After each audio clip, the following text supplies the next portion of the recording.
Hi friends, welcome back to my channel. இன்றைக்கி நம்ம சேனலில் பார்த்திங்கன்னா எல்லாராலையுமே நம்ம ஈஸியாக பண்ணுற மாதிரியான ஒரு சிக்கன் ரெசிபி தான். இது திருவனந்தபுரம் ஸ்டைல் சிக்கன் ஃப்ரை தான் இன்றைக்கி பண்ண போகிறோம். மசாலா எல்லாமே ரொம்பவே கம்மியாக தான் நம்ம யூஸ் பண்ண போகிறோம். ஈஸியாக ரெடி பண்ணுற மாதிரியான ஒரு ரெசிபி தான். டேஸ்ட்டு பார்த்திங்கன்னா சூப்பராக இருந்துச்சு. நம்ம ரசம் சாதம் அப்புறம் பார்த்திங்கன்னா பிரியாணி கூட சைடிஷாக கூட வச்சு சாப்பிட்லாம், சூப்பராக இருக்கும். இப்போ ஃபஸ்ட்டு பார்த்திங்கன்னா ஒரு 1/4 கிலோ அளவுக்கு நான் சிக்கன் எடுத்திருக்கேன். இதில் பார்த்திங்கன்னா போனோடி தான் நான் எடுத்திருக்கேன். கொஞ்சம் இறச்சி இருக்க மாதிரி எடுத்திருக்கேன். இதில் கொஞ்சமாக சால்ட்டு போட்டுடுங்க. ஒரு 1/4 டீஸ்பூன் அளவுக்கு மஞ்சள் பொடி, 1 டீஸ்பூன் அளவுக்கு வத்தல் பொடி. இது காஷ்மீரி வத்தல் பொடி தான் போடுறேங்க. அப்போ தான் அந்த கலர் கொஞ்சம் வரும். அப்படி இல்லைன்னா நீங்கள் நார்மல் வத்தல் பொடி கூட யூஸ் பண்ணிவிடுங்க.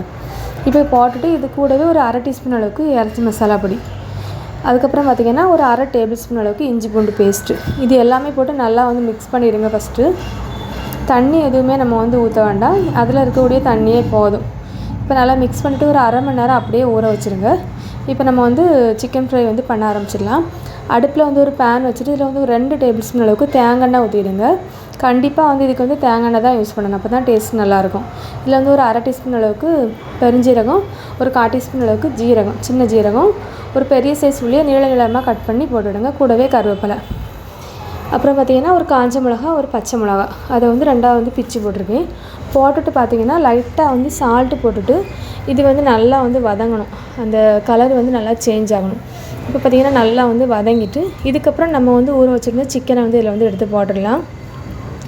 சிக்கனை போட்டதுக்கப்புறம் இதில் ஒரு 2 நிமிஷம் நல்லா வதக்கிடணும். அந்த சிக்கன் நம்ம ஃபஸ்ட்டு போடும்போது நல்லா சாஃப்டாக இருக்கும். அதுக்கப்புறம் பார்த்திங்கன்னா இந்த கலர் எல்லாமே சேஞ்ச் ஆகி கொஞ்சம் எல்லாமே மிக்ஸ் ஆகி நல்லா வரும். இப்போ பார்த்தா தெரியும். இந்த மாதிரி வர டைமில் நம்ம மிக்ஸ் பண்ணிவிட்டு இதில் ஒரு 1/4 கப் அளவுக்கு மட்டும் தண்ணி ஊற்றிடுங்க. தண்ணி நம்ம இதில் நிறையா ஊற்றக்கூடாது. 1/4 கப் அளவுக்கு தண்ணி கரெக்டாக இருக்கும். இப்போ இதை போட்டுட்டு நல்லா மிக்ஸ் பண்ணிடுங்க. மிக்ஸ் பண்ணிவிட்டு பார்த்திங்கன்னா இதை மூடி வச்சு ஒரு 10 நிமிஷம் ஒரு மீடியம் ஃப்ளேமில் நம்ம ஃபஸ்ட்டு குக் பண்ணிவிடலாம். அப்பப்போ ஓப்பன் பண்ணி நல்லா மிக்ஸ் பண்ணி விட்டுடுங்க. இப்போ ஒரு 10 நிமிஷம் ஆகிட்டு இப்போ நம்ம ஓப்பன் பண்ணலாம்.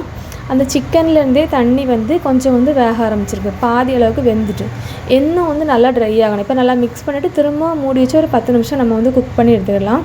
அந்த தண்ணி எல்லாமே போய் அந்த மசாலா எல்லாமே அதில் அப்படியே அப்சர்வ் பண்ணி எடுத்துருக்கும். இப்போ நல்லா மிக்ஸ் பண்ணியாச்சு. இப்போ இது சூப்பராக ரெடி ஆகிட்டும். இப்போ நல்லா மிக்ஸ் பண்ணிவிட்டு நம்ம அடுப்பை ஆஃப் பண்ணி எடுத்துடலாம். டேஸ்ட்டு பார்த்திங்கன்னா சூப்பராக இருந்துச்சு. இது நமக்கு ஈஸியாக பண்ணுற மாதிரியான ஒரு ரெசிபி தான். கண்டிப்பாக நீங்களும் இந்த ரெசிபி ட்ரை பண்ணி பாருங்கள்.